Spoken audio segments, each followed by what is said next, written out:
A fall from grace is not always down. At times, it beats its wings and ascends with defiance of all that came before. It is the movement forward that defines what becomes of you.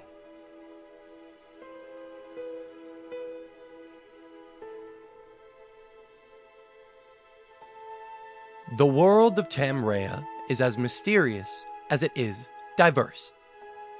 From the magic-filled island of Lemnor to the magic-contempt country of Serket, from the floating isles of Babelrock to the seafaring island of Myrta, there seems to be endless possibilities.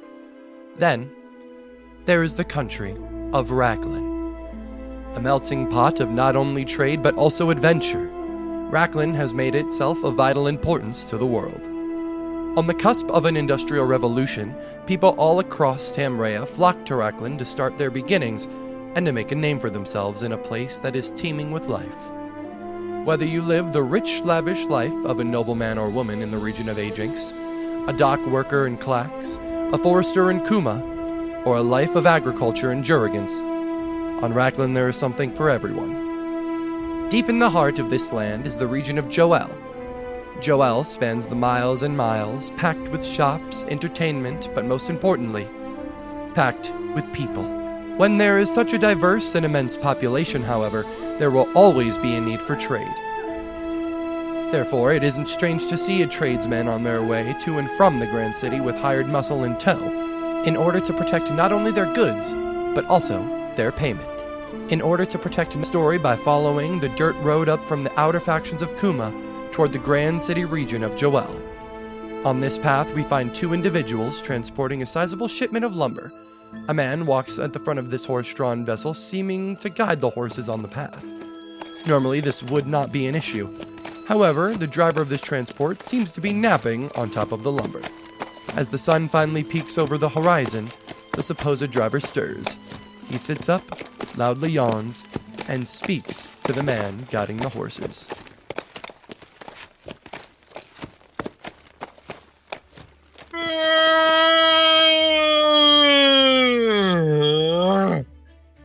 Sorry, I don't know what happened there.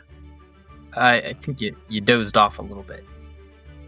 Yeah, maybe a little bit. I tend to stretch really big, especially in the morning. And it's there's like a lot of me to go around, so it just kind of all comes out a little bit. Yeah. How's the way been? It's been a quiet, I hope, so far. I didn't wake up, so Uneventful, really. I mean, I kind of look up at the horizon. How far are we from Jo-Elle? So, we're going to make the first check of the game. And then, Caleb, as Everent, I need you to give me a survival check. Now, for those listening at home, this is the first check of the game. In the meantime, while Caleb is making this role as his character Everent, Jacob and Caleb, would you mind describing both your characters? Jacob, would you please describe who you're playing? Gladly. I'm currently playing a character by the name of Rohorn. He's a furbolg. He is quite on the taller side, about 7'8". He has this dark crimson-y eyes with this ice blue skin that kind of, stretches his whole body, but this blazing red hair that acts as a really big contrast. He has this really elegant cloak that drapes over him. That's all these different colors of leaves, and he carries along with him a wooden shield and quarterstaff. Perfect. And then Caleb, before we finally get into that role, what does Everent look like? Yeah, so he is an Aasimar, but you wouldn't really know that from looking at him. He's just kind of a humanoid-looking guy. He's about 5'10", pretty average guy, with these kind of purple robes with his leather tunic kind of all meshed together. But the interesting thing to note about him is that he has a mask that you really can't get a good read on him. And so he's a ranger, and he's got his bow and quiver on his back, just kind of traveling along. All right, perfect. And Caleb, let's get that survival check. That is a 17. A 17. Perfect. So for those of you who are listening and have never even played D&D before, like, one, thank you for listening. You're taking a chance, which is great. Two, these results are usually based on whatever a player rolls. They roll usually a dice when asking for a check of the numbers 1 through 20. And depending on their personal character, they will have plus or minuses to those rolls. So Caleb, could you describe what you rolled and then what got added or subtracted from that? Yeah, so I rolled a 13, and then I have proficiency in survival, so that was +4. All right. And knowing that, now we're going to dive a little bit into some skill difficulties in which the players need to roll a certain number in order for things to go well or to determine how bad things will go. So usually how we play it is there will be a natural 1 sometimes, which is the lowest number a player can get on a roll. No matter if there's any additions to it, a natural 1 will always be a natural 1. You do not succeed in what happens, and usually I like to throw in a little bit of extra chaos as well. And then on the opposite side, there's a natural 20. Usually how we do it is that automatically succeeds, but however, in this campaign, it's actually going to be the best possible outcome can happen. But another personal rule comes in as well, is that the rule of cool will always apply. So with that 17, Caleb, you actually know exactly where you are. Everett is someone who has been on this trail many times. He's made this shipment for his faction many times with Rohorn, actually. You two have been doing this trail together for at least over the past year, every week, coming in and going out, usually around the same time. So you've gotten a good sense of where you are on this road. With the sun rising, you are actually 3/4 of the way there, and that's saying something since the hike from Kuma to Jo-Elle is quite substantial. You two made this trek, I believe, early in the night last night, which gives a little bit of credibility to why Rohorn might be sleeping, but whether or not that is actually just him has yet to be decided. So with the sun just peeking over the horizon, you're still about an hour or two by horseback. Yeah, we got another hour or so. You know, you'd think with all this time, like, it would feel a little shorter, but I swear every time we make this trip, it gets longer. I think it gets longer. I don't know what it is. Maybe like the road is like growing a little bit. I don't know. It just feels like we're further away every time we start. I feel like your naps get longer too, to be honest, but... Well, that makes even less. Like, if my naps are longer and it still feels longer, are we even ever going to get there? I don't know. It's going to be okay. We'll make it, right? Yeah, we'll be fine. Okay. So Rohorn and Everett, I need you two to give me both a perception check. That would be a 23. All right, a 23. And Everett, what did you get? Another 17. Oh my goodness. Okay, with both of these high rolls, you both, once again, you've traveled this road before. You know what you're seeing. What you see up ahead is just a man sitting on the road with a hitchhiker's thumb, just like straight up out. He's just standing there, like fully extended. He's like sitting there, but he isn't really moving all that much. He's just kind of looking out into nowhere, kind of looking a bit lost, but he's a bit off in the distance. So I would say Rohorn, with your keen eye, I think you noticed him just over as you peeked over the crest of a hill on these rolling fields, kind of from their journey from Kuma to Jo-Elle. You spot him immediately. Hey, Everett. You see that guy? Yeah. You recognize him? I mean, we've made this trip a couple times. I mean, often do we come across people on the road? Not very often, especially not this early. Yeah. What's he doing? We should Rohan kind of grabs his quarterstaff and kind of sets up a little bit. We kind of just be on watch, I guess, a little bit.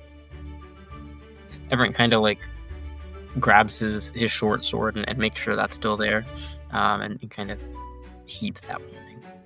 All right. I promise I won't fall asleep. All right, perfect. As you two get closer and closer, you see that man as he comes clear into view. He gets more excited. And Rohorn, I'm still going to give you, kind of let that 23 ride a little bit. You notice some more like details about him. He stands at about like 5'8". He's kind of got some like wavy hair coming down to the end of his earlobes, kind of that length. And he just looks really excited to finally see somebody. He goes, hey, can you stop here, please? Rohan's gonna like slow as we're approaching, kind of just slow the trail, like slow the horses a little bit, and kind of goes, who are you? He actually notices Everett short sword still out, and he kind of braces himself for a second, and he goes, my name is Roldak. My name is Roldak. I'm just trying to get into the city for Jo-Elle. My feet just hurt, and I'm just really trying to get to there. Oh. Were you with anyone else, or are you just alone? Nope, just me. Huh. Where are you coming from, Roldak?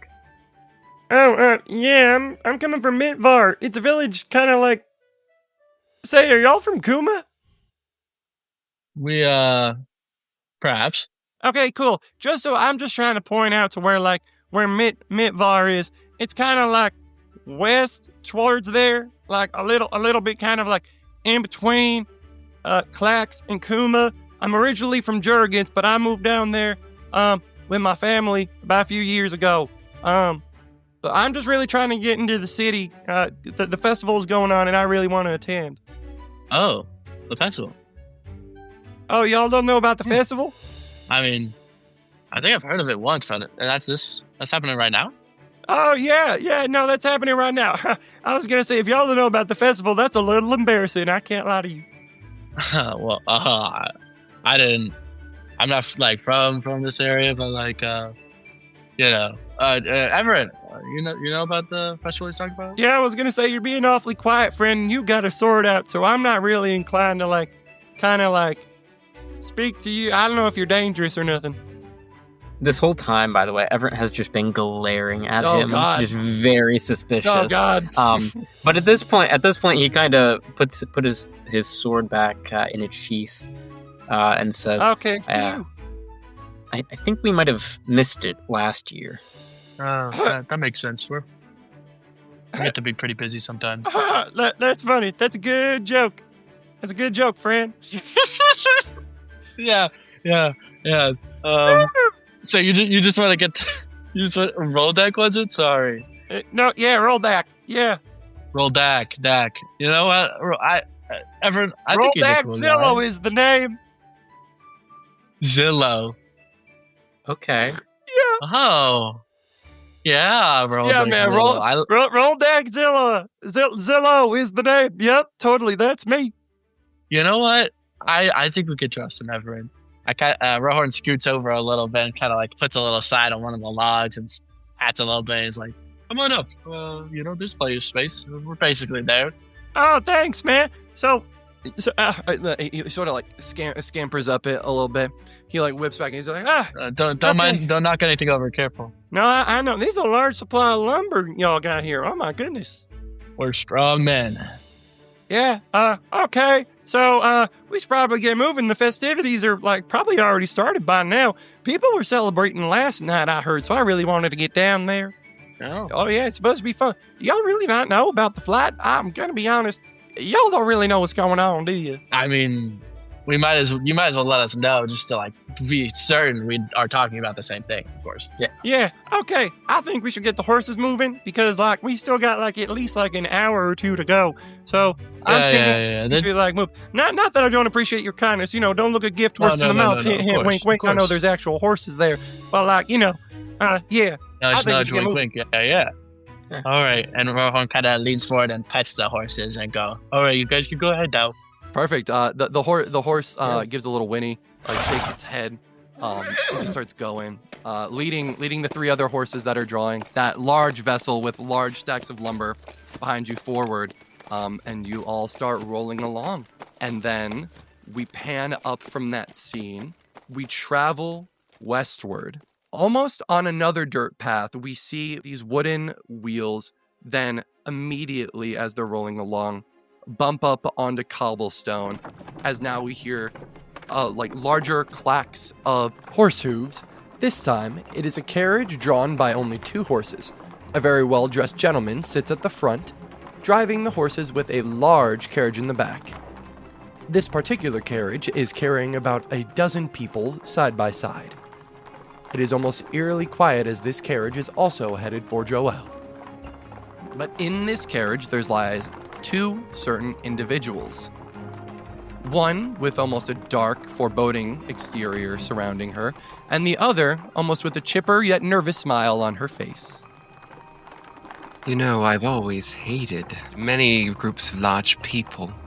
It always unnerves me. You don't seem that way. You seem oddly calm. Why is that? Well, that's one way to make yourself known. I'm excited. How can I not be? Do you know where we're going by any chance? Jo-Elle, Right. is that where you mean to go? Festival. I believe so. I was talking to a few people before we set for departure. I think I'll go there. There's no stopping it now. Have you ever been to Jo-Elle before? No, this is my first time. Then that makes both of us. Oh, well. How exciting. I'm going to insight check Intriguing you. Indeed. All right. Let's do an You're insight freaking check. me out. Now, how we're gonna do this is we are going to do a contested check here. Now, Jace, for your character, because we're gonna do some introductions pretty soon. While these rolls are happening, for your character, if you would like to describe your character, and then Emma, we're gonna jump in to your character after that. But how this is going to happen, because it's player v player. Emma, you are going to roll that insight. Jace, whether it's the truth or a lie, we don't know that. So whichever one you would like to roll, go ahead. You're going to make a contested check of either persuasion or deception. And let's do those contested rolls. I rolled a 13. It's going to be +4, which makes it a 17. All right, DC 17. Emma, is your insight higher than that? I rolled a 26. Okay, so yeah. So Jace, is she lying? Sal is definitely lying that she was talking to other people. That's definitely... You can tell by this aura that she gives off and her standoffishness. It's like she does not conversate well, and she was just looking for somebody out of the crowd who is just different and trying to see what their angle was. Okay. All right, perfect. I'm going to drop us back in. So you clearly can tell that she's lying. She's lying to you. But not in the sense you don't pick up on it as it's malicious in nature. You can just tell she's being very vague about certain aspects, is all that you're really picking up. Not a really heavy lie, but something that is almost trying to redirect you from talking about her. That's what you glean from that conversation. Okay. I just kind of look at you, and then I'm like, I respect that. Thank you. You're welcome. It's very rare to come across a high elf. Is it? I've seen plenty. Have you? Yeah? Around. I'd be intrigued to hear where they're from. Hey, Jaden, there's high elves all over Racklin, right? So a woman almost kind of next to you, Emma, and we're going to get into character descriptions in a second. A woman next to you just goes, "Oh dear, you must not know. Almost no high elves are in Racklin. It's actually quite a spectacle to see you two." Oh, shit. If I may ask, what business do you two have in Racklin, and specifically going to... Oh, sorry. That's probably a little bit of a dumb question. You both are going to Jo-Elle, so that makes a lot of sense, especially today. So, pardon me, but I mean, if you didn't know what was going on today, then what business do you guys have here? Is it fun, pleasure? I mean, high elves like yourself don't really come to this country. Okay, I take back everything I just said.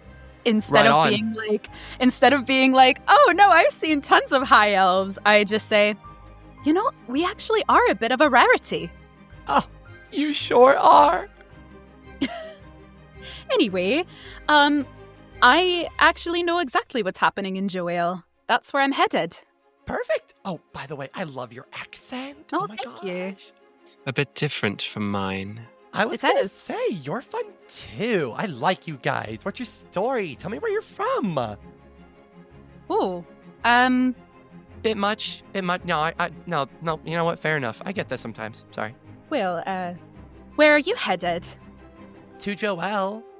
I mean, Yeah, we're but all where on the in same Jo-Elle? cart Jo-Elle's to a go to the large same place. I mean, anywhere that I can get a decent drink for once in a while. Like, God I damn. get that. Ain't that the truth, sister? She tries to, like, high-five you. Like, I high-five her back. Yeah! What's your drink, sister? It changes. You know what? I like that. What No, about you? why limit yourself to just one? Ah, exactly. What about you, scary one? Scary one. I'm not sure I would describe myself as such. Oh, well, your whole vibe is kind of, like, off-putting a little bit. I kind of, like, got a pit in my stomach when I looked at you for the first time, but, like, maybe that's just because I'm, like, I talk a lot, so maybe I should just not do that. What are you about? I want to know. What are you about? I think this is a great time to get into what my character actually looks like. Let's describe what Thal looks like, short term. But you want to give us the full name? Thal. Yeah, so I am playing Dr. Thaladriel Velastori. She, her. She is a high elf from the country of Lemnor, which is an elven country off the coast of Racklin, many, many miles away. She stands 5 feet 11 inches tall, and she wears a set of black armored cloth and metal robes. And with her jet black hair pinned up into a vintage updo with a pure white money piece of hair split by her bangs. She has very pale skin, and she has eyes that are this deep, vibrant green. And then, Emma, can you describe to us what Ephera looks like? I would love to. So, sitting next to Dr. Thaladriel Velastori is, of course, another high elf. A high elf who could not look any less like Dr. Thaladriel Velastori. This high elf is on the shorter side for the elven kind. She is between, let's say, 5'4" and 5'6", 5'7", with darker tanned skin, a little bit of freckling along her cheeks and nose, and a little bit up into her very pointy ears. And her hair is a very light sandy blonde, and she looks kind of like a surfer girl, I was just about to say very like beaches of California. Exactly. Like Yeah. she looks like, you could just tell from her vibe that she is she's very worldly. She looks like a traveler, like she's been doing this for a very long time. Her skin is tanned by the sun, her hair is a bit sun bleached, and her hair, most strikingly, is incredibly long. Her hair, so elves in general are, very devoted to their hair, very protective of their hair. Right. So Ephera, her hair, it is sort of kept in this practical style, like tied up in a bun in the back, and then under that is this very long flowing braid that, even while braided and pinned up, falls to about her lower calves and ankle length. She has very pale, golden, kind of orangey eyes, and she's wearing just sort of an eclectic array of stuff that she's accumulated over the years as a traveler. Some blues, some purples, a little bit of pink, some blacks, some browns. She's wearing an assortment of jewelry. She has several piercings in both of her ears. She just looks very eclectic. Right on.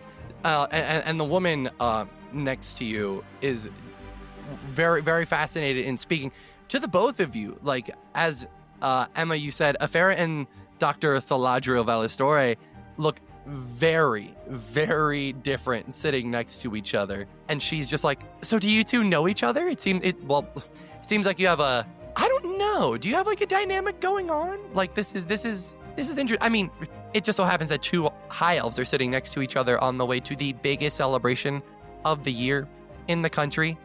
So I just wanted to ask. I hope you don't mind me poking around. No, we don't know each other. This is our first time meeting. Oh, well, that's exciting. Yes. Almost feels like two different families in the same den for the first time. One never seeing another, but yet so much in common.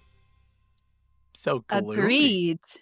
Well, is it me or is the air so thick you could cut it with a knife, huh? Would you like to try? Oh, goodness. I'm joking with you. Do you not know a jest when you hear one? Oh! You know, just because I'm serious does not mean I don't have a sense of humor.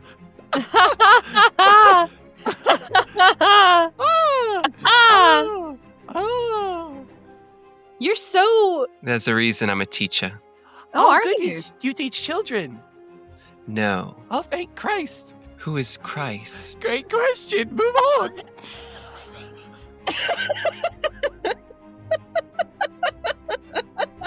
Let's check You must be your talking logic. about Thelonious Christ. Nope, roll with it. You must be talking about the great philosopher Thelonious Christ. Yes, Caleb, write it down. And she leans over to her son that's right next to her, named Caleb, and he's just writing down in his book. He's just scribbling down notes of this entire conversation. He's so wide-eyed, it's incredible. And he's doing that thing kids do when like moms are like so embarrassing and just like, oh my God, stop talking, please. So, we're all headed to Jo-Elle. And it seems we all have our various things to do. Absolutely. See, I was going to ask you, and she points at Afera, is that an instrument I see behind your back? Well, actually, if you're looking close enough, you'll see 3, but yes. 3? Oh, Yes. my goodness. Oh. Can't you hear it?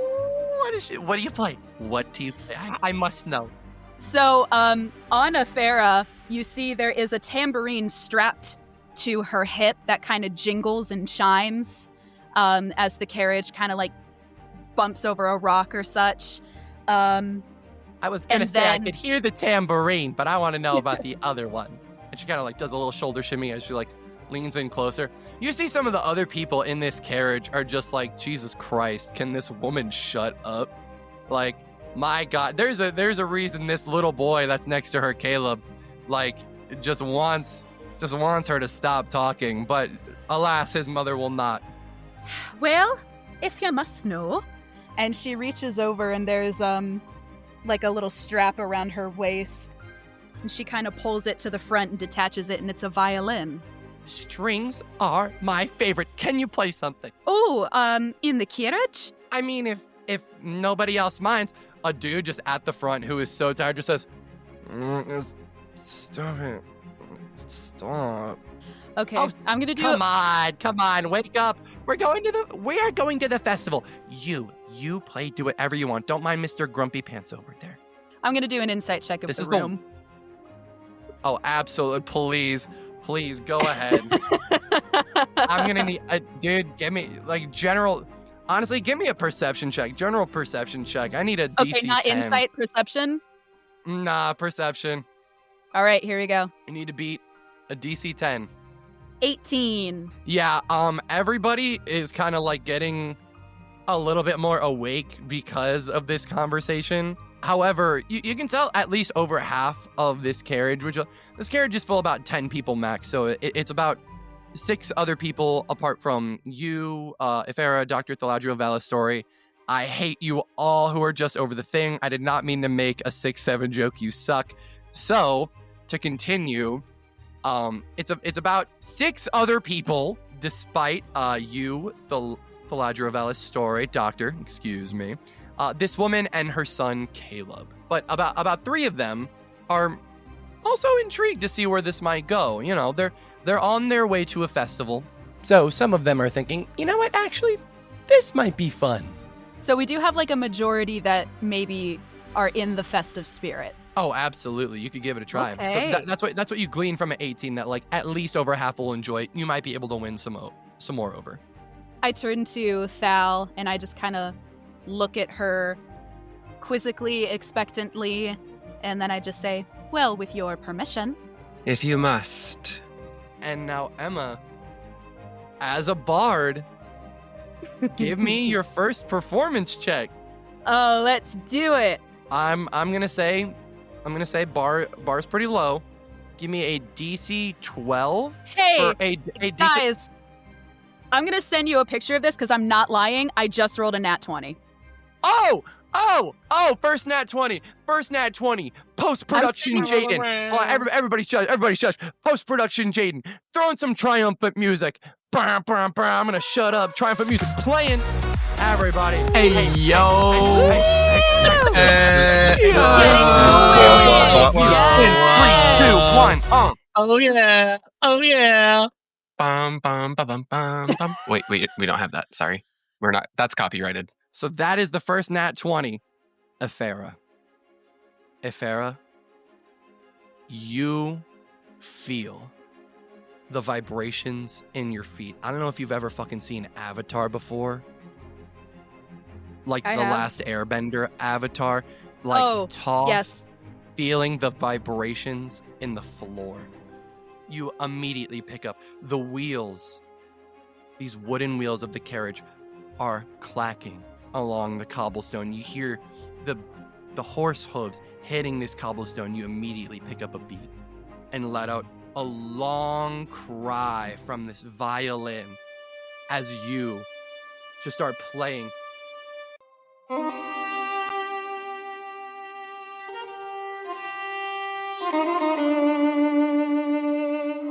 I start playing The Devil Went Down to Georgia. Oh my God!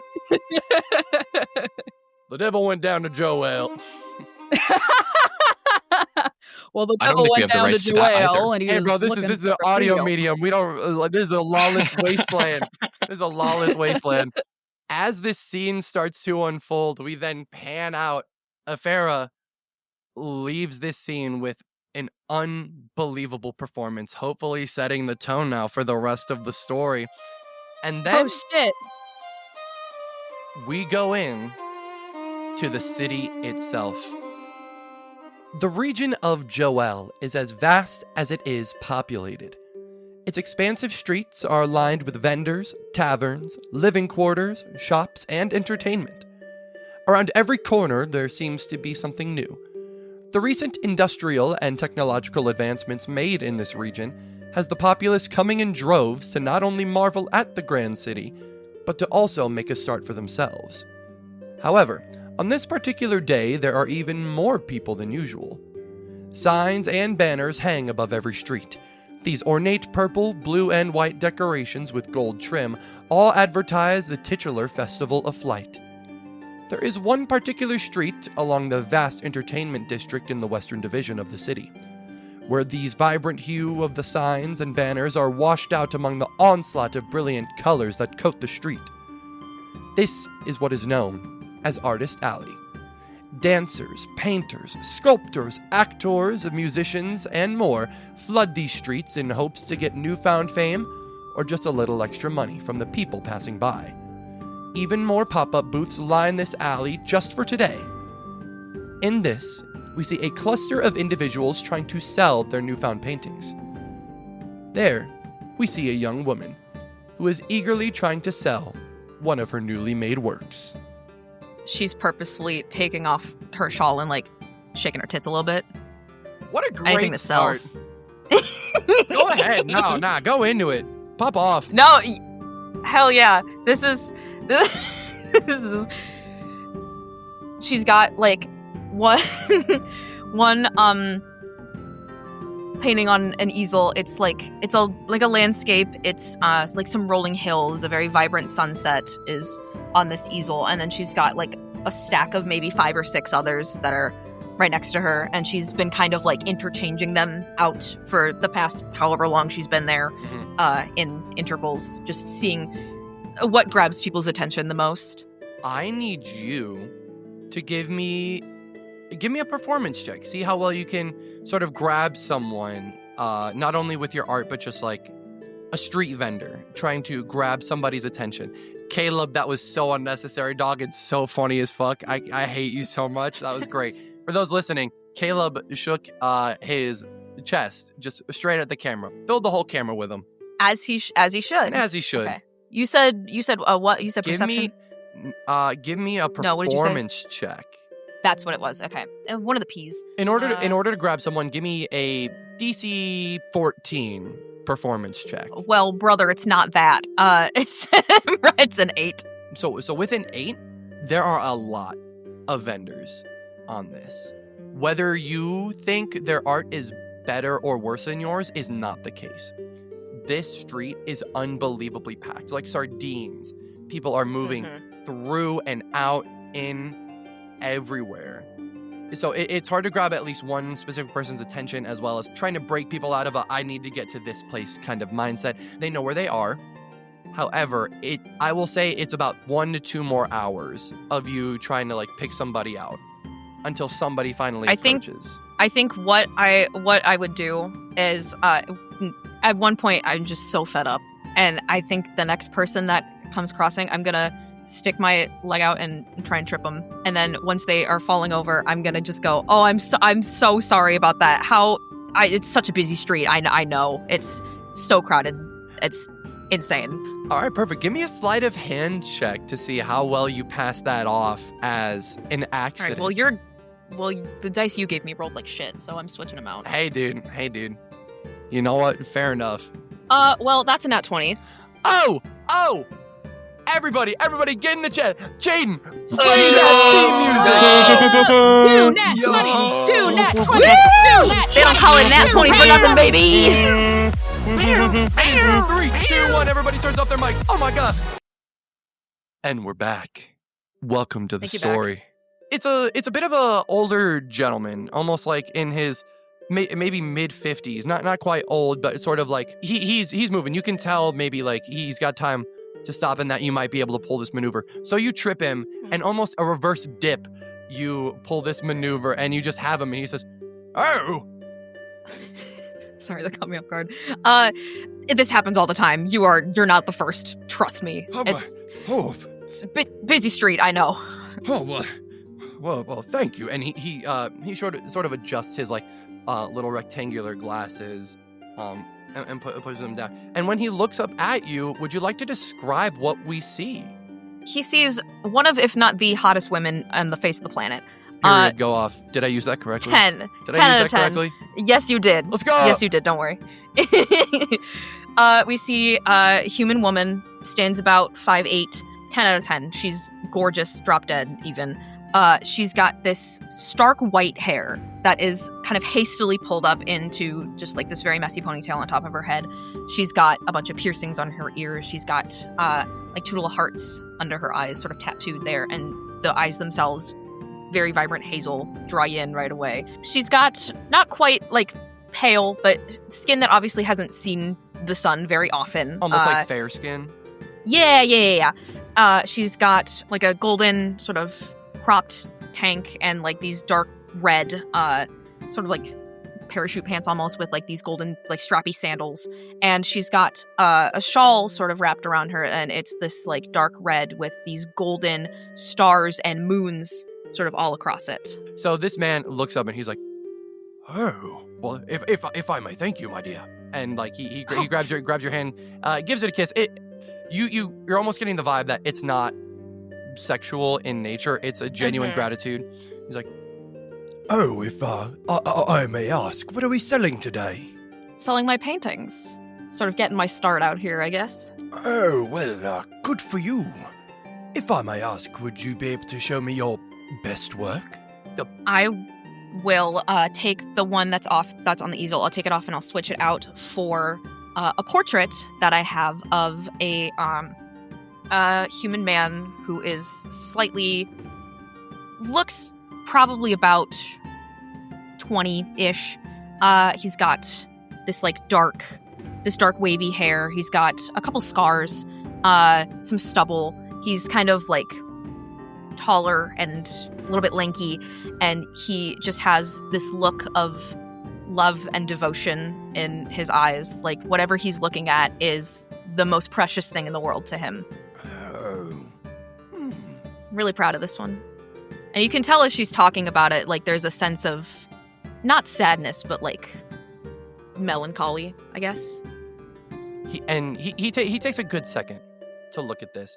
I would say maybe you two both sit in silence, listen, looking at this painting for maybe 20 seconds. And honestly, on a busy street, that's kind of a crazy long time. And so he just hums to himself, and he looks over at you and seeing how you're looking at it, and he's just like, This painting must mean a lot to you, huh? Yeah, I guess it does.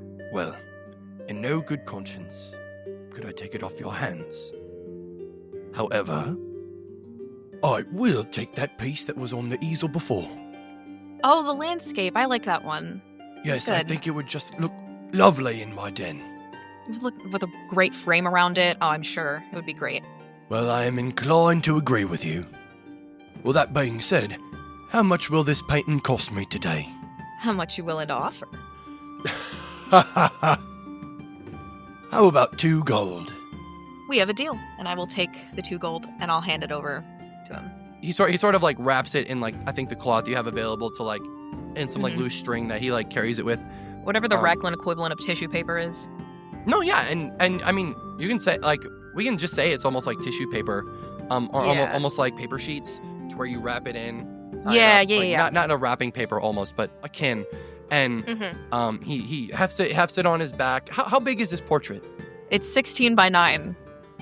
Perfect. So he's able to sling that over his back pretty easily, and he starts to walk away. But then he turns back. He's like, Is there a place we could find you later in the day or tomorrow, just in case we send some more people your way? Well, who's we, first of all? Some patrons of my own that I believe would enjoy some fine art. Patrons? Ha ha ha! Well, my dear, it seems like you have a good head on your shoulders. I've been told. No doubt, I'm sure. But I have a lovely wife to get back to, but I will send some people your way in the future. Well, that is very kind of you. Please, what is your name, dear? and he reaches out to shake your hand. And I'll take it and I'll say, Satine. Satine. Lovely name. He walks. I got it for my birthday. He walks away. Huh? Oh my god, I got hate it. you. Dude. Fuck, man. What does Satine do now? 2 gold is pretty, honestly, That's a lot. pretty hefty for a 16 by 9 painting. What does Satine do after? She kind of thumbs it, kind of twiddles it in her hands for a little bit, and is looking at it this is a sign of good things to come. And I'm gonna put it in my little coin purse, and I am gonna face the crowd again with more confidence. I think now that I know what is possible out here. Go ahead and give me a perception check. Great. I would love nothing more than to perceive something for you. Relax. Master of Dungeons. Okay, buddy. Okay. 10. 10. Cool. Street's still moving. That's a busy street. Yeah. It is. That's a busy street, dude. lot of people. I didn't expect there'd be this many people. Some kids scamper by in front of you, maybe get a bit too close, you jump back, you're like, God. Yeah. That's it. Children. Perfect. God, what do you got against kids? Okay. What does she do with the rest of her day? It's about 3 hours later after she started. And an hour since you sold this painting. I probably will try that tripping tactic a couple more times. I know it worked, and I will try it again. And as we watch Satine get ready to trip over another seemingly older gentleman, we pan all the way to the eastern ports of Jo-Elle, where now a shipment of lumber is finally arriving in the city.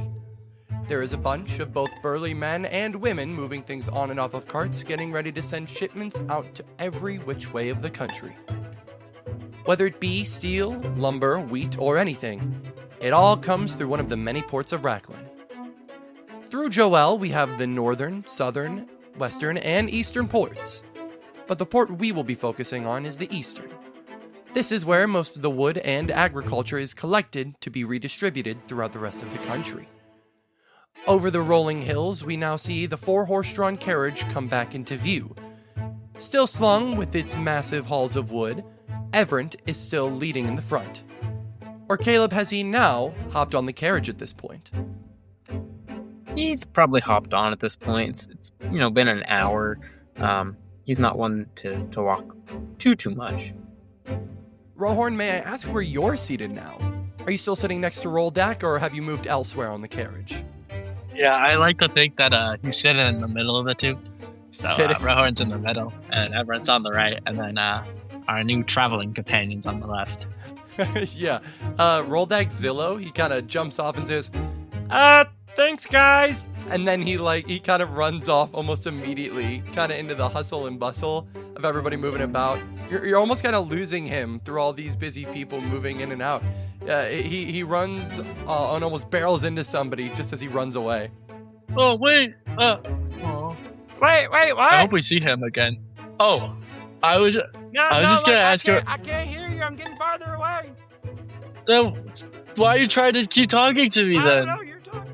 Oh, I hope we see him again. You won't. So, let's talk. I don't know, man. Things are weird. Life is weird. Let's continue. Everett, you sort of take the reins from Rohorn as you ease into a designated spot that you've kind of gone into many times. It's almost like places where large trucks back into, almost like when they're making massive deliveries at a warehouse. They kind of got their designated docking spot that they back into. Some attendee is already waiting there. She throws a kind of harness onto the horses so that it's clearly designated for this lot. You see right above you, there's a little sign that says Lot 18.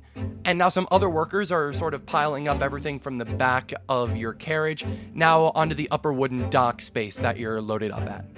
A woman quickly rushes up and she hands you a paper, and she asks for a name and business. She says, okay, hi, all right, Lot 18, here's your paper, business name. Do we have a business name? Okay, it's like less of a business, more like what are you here for? Like, state your business? We got wood. I can really see that, and sir, I hope for your sake that was not an innuendo. Oh, never. What? Yeah, okay. How precise weight of the wood, please? Heavy. There's okay, yeah, okay. Hold on. one, Like she 2, 3. Oh, God's above. 5. Okay. Everett, how many lobbies do we have? I look over. Investigation, would that be? Yeah, you can make that investigation check. But as you're doing that, an older woman than the one you're speaking to right now walks up from behind her. You'd guess that the first woman was about 19, but now this other woman is most likely around early 30s. She places a hand on the younger woman's shoulder and just say, "It's all right. You can stop moving up. I know these two. Hello, Everett. Hello, Rohorn. I'll have some people." Hey! Yes. Oh, yes. The always loud one and the always quiet. All right, we're going to measure that wood now, Rohorn. Rohorn, you keep your mouth shut. We're just doing business here. All right. So we're going to unload some of the wood. We're going to do what we usually do. We should be ready about 3 hours, and then we'll give you your money. Okay? Well, we'll just sort of, we'll be around. That sounds perfect. Everett just nods. Well, then, I'm going to give you your slip. And she hands you another piece of paper. It says, confirmation made by Noms, lot attendant 43. Like, Noms 43. Everett, can you hand Everett the... Everett, could you take this? He kind of takes it and puts it into his notebook, which he carries with him. Perfect. I'm glad one of us was organized. And Noms, that short dwarven woman, she kind of reaches up to you, Everett, and hands you that slip of paper. She almost has like a newsboy cap on her. Her hair is really ruffled out, and she has like glowing red sideburns, and she kind of scratches where they are. And she says, "All right, so if you two just come back here in 3 hours, we are going to do what we usually do, and then we'll send you on your way. We're going to have you pay the port fee back with Chia at the front. You know her, don't give her any trouble. Everett, if you could just actually speak today, that would be fantastic and move the process along just fine. And you two, don't get lost. Please be back here on time. Thank you." And then she walks away. We'll stay out of your hair, don't worry. You two are now sort of standing in the middle where all these people are walking in and out of this location. All the attendants you see kind of have the same outfit going on, with the striped shirts and suspenders going over their shoulders, a newsboy cap on each of them, and each of their heads. They're pretty identifiable. You also notice that there is a lot of people in here than there normally is. You get the sense that this place is going to get very crowded very quickly. There might give a little bit more of a hint as to why Noms was acting the way she was. Guess a lot of people are really excited for this festival. Yeah, have you heard anything about it? I'll be so real with you. No, not a single clue. I was lying to that guy's face the entire time, saying I knew what we were talking. I had no idea what we were talking about. But I mean, we got some time here waiting for the delivery, and I mean, we're not really. We got time in between our runs here. I don't see any reason why we can't, just sort of, maybe stay around, see what's going on, and have a night of fun, Sounds good with me. I guess Rohorn and Everett are gonna go ahead and start making a way to like a kind of central hub of the town to sort of check things out then. So the second you walk out of like this trade hub, you are immediately hit with like waves of people coming in, almost from right where you were walking in. It's hard to even see with the general public moving into the city. You have never seen it like this before.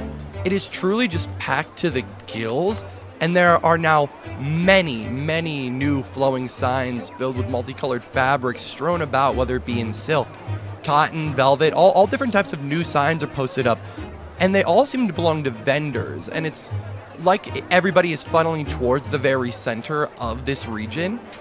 Though that just kind of seems where the general mass of people are moving.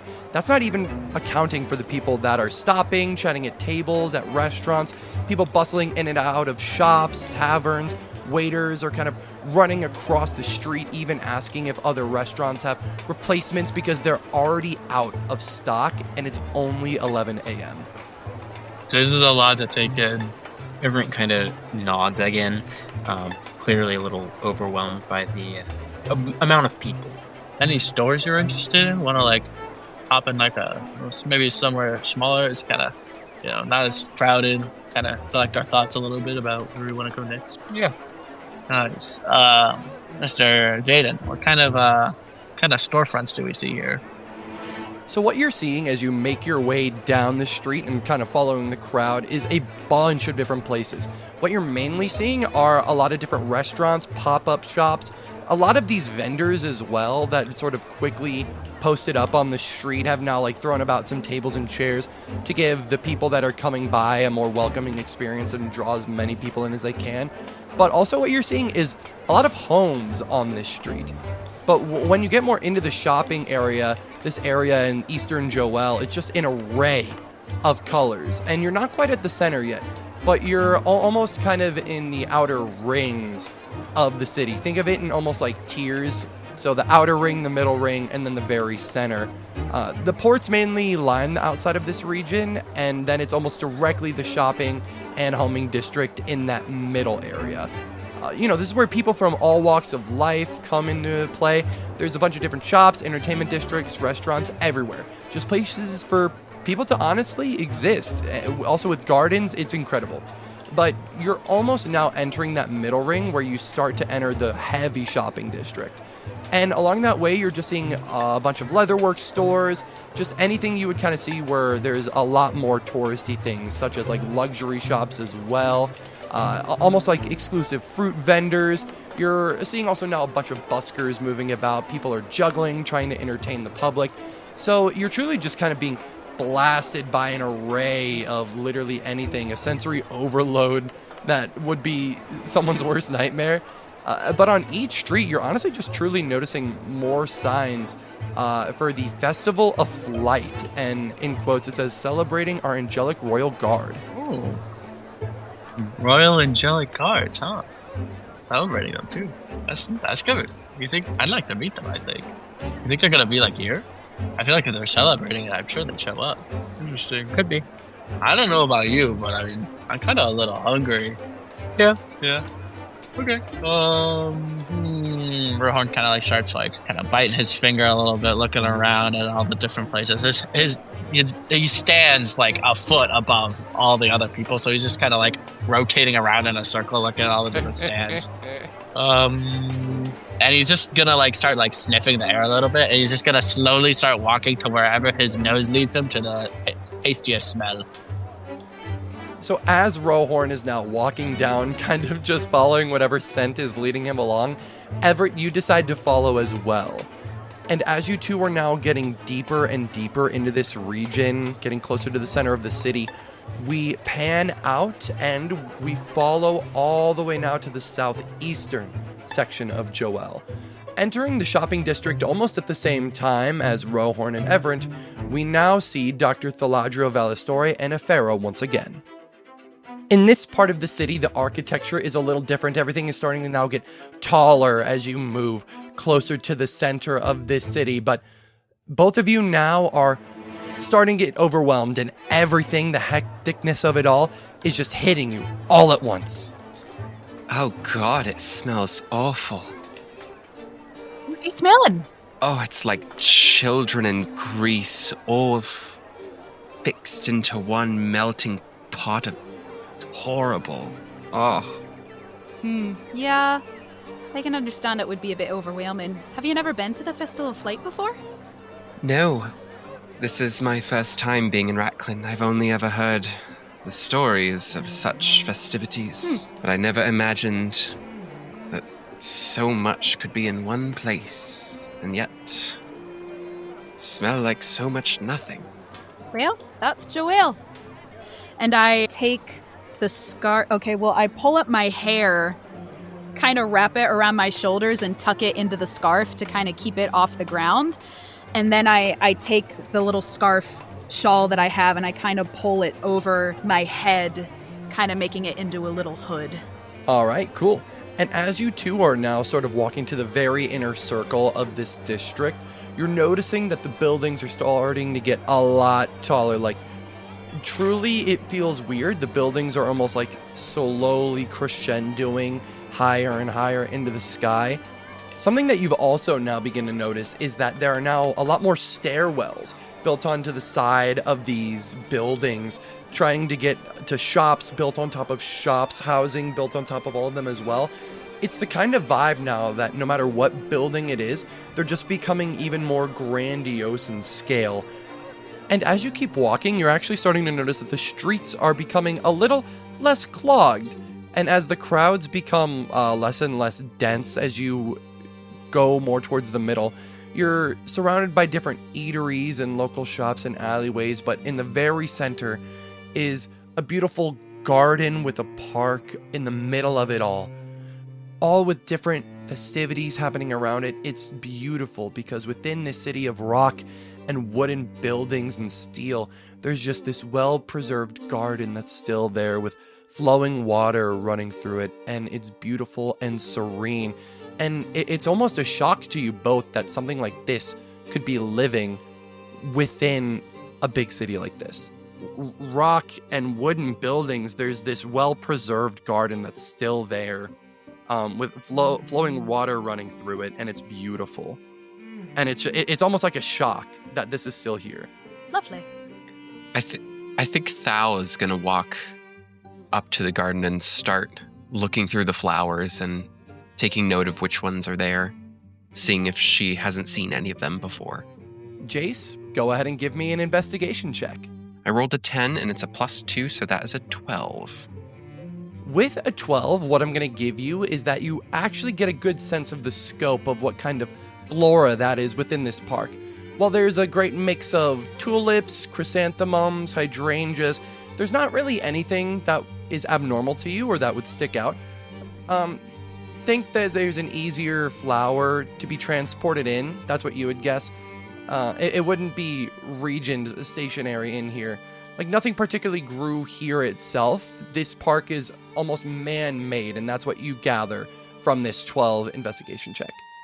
Well, it's nice to see that some sort of nature's preserved in the city. I was almost becoming worried. Oh no, not in Jo-Elle. Anything you could ever think of is here. Really? Yeah, it's Jo-Elle. It's the largest country in the continent of Racklin. Do you have any favorite spots? No, not really. Intriguing. Nothing comes to mind to you at all. Well, I mean, no. Jo-Elle's massive. I've never been in the same place twice. I actually need both of you two to give me a perception check, please. I got a 7. I got an 18. 18. So, Thaladriel, as you are almost questioning Efera, you almost get bumped into by a group of children, and it is very fast. I need you to make a dexterity saving throw for me. I got an 18. With an 18, at the very last second, you just avoid getting absolutely trucked by the child that's running by. And he sort of almost brushes past you right here.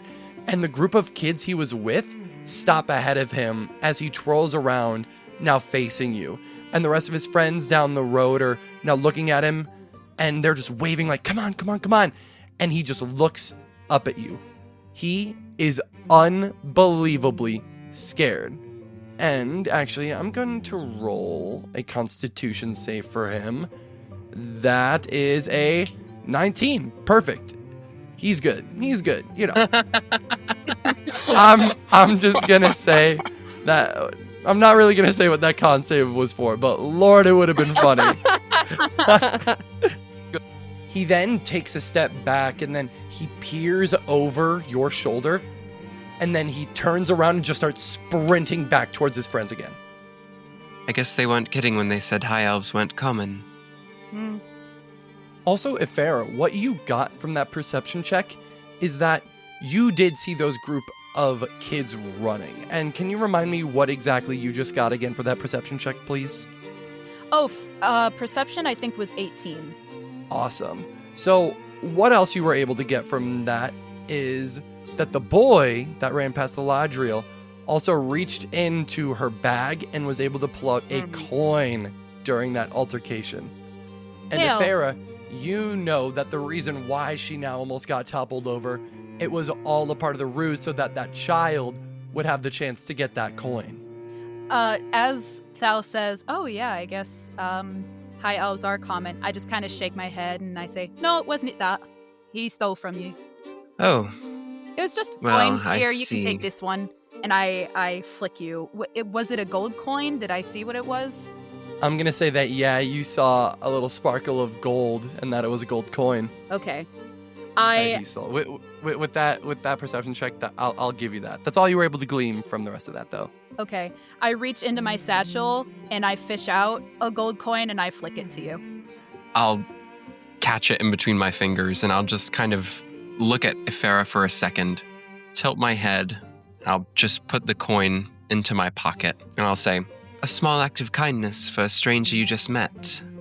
Well, I did just see you get robbed and did nothing. There is also that, but I wasn't going to say it. Thank you. You're welcome. As now, kind of in the silence after that exchange, I'm looking around and I'm seeing all these signs that say like royal celebration, angelic guard, and I'm just looking at them kind of confused. And I say, this is a ridiculous question, but you couldn't possibly know what that means, could you? I've researched this place extensively, but I have not heard of this festival before. And after Thaladriel says that, you hear a woman scream from right down the street where you just came from. It was just a quick exclamation, but you see a woman with almost shocking white hair, wearing a golden tank top, in an almost maroon-like shawl running down the street. And just as she rounds that corner and you finally get a good look at her, she gives a quick exclamation. Get back here, you little fuck!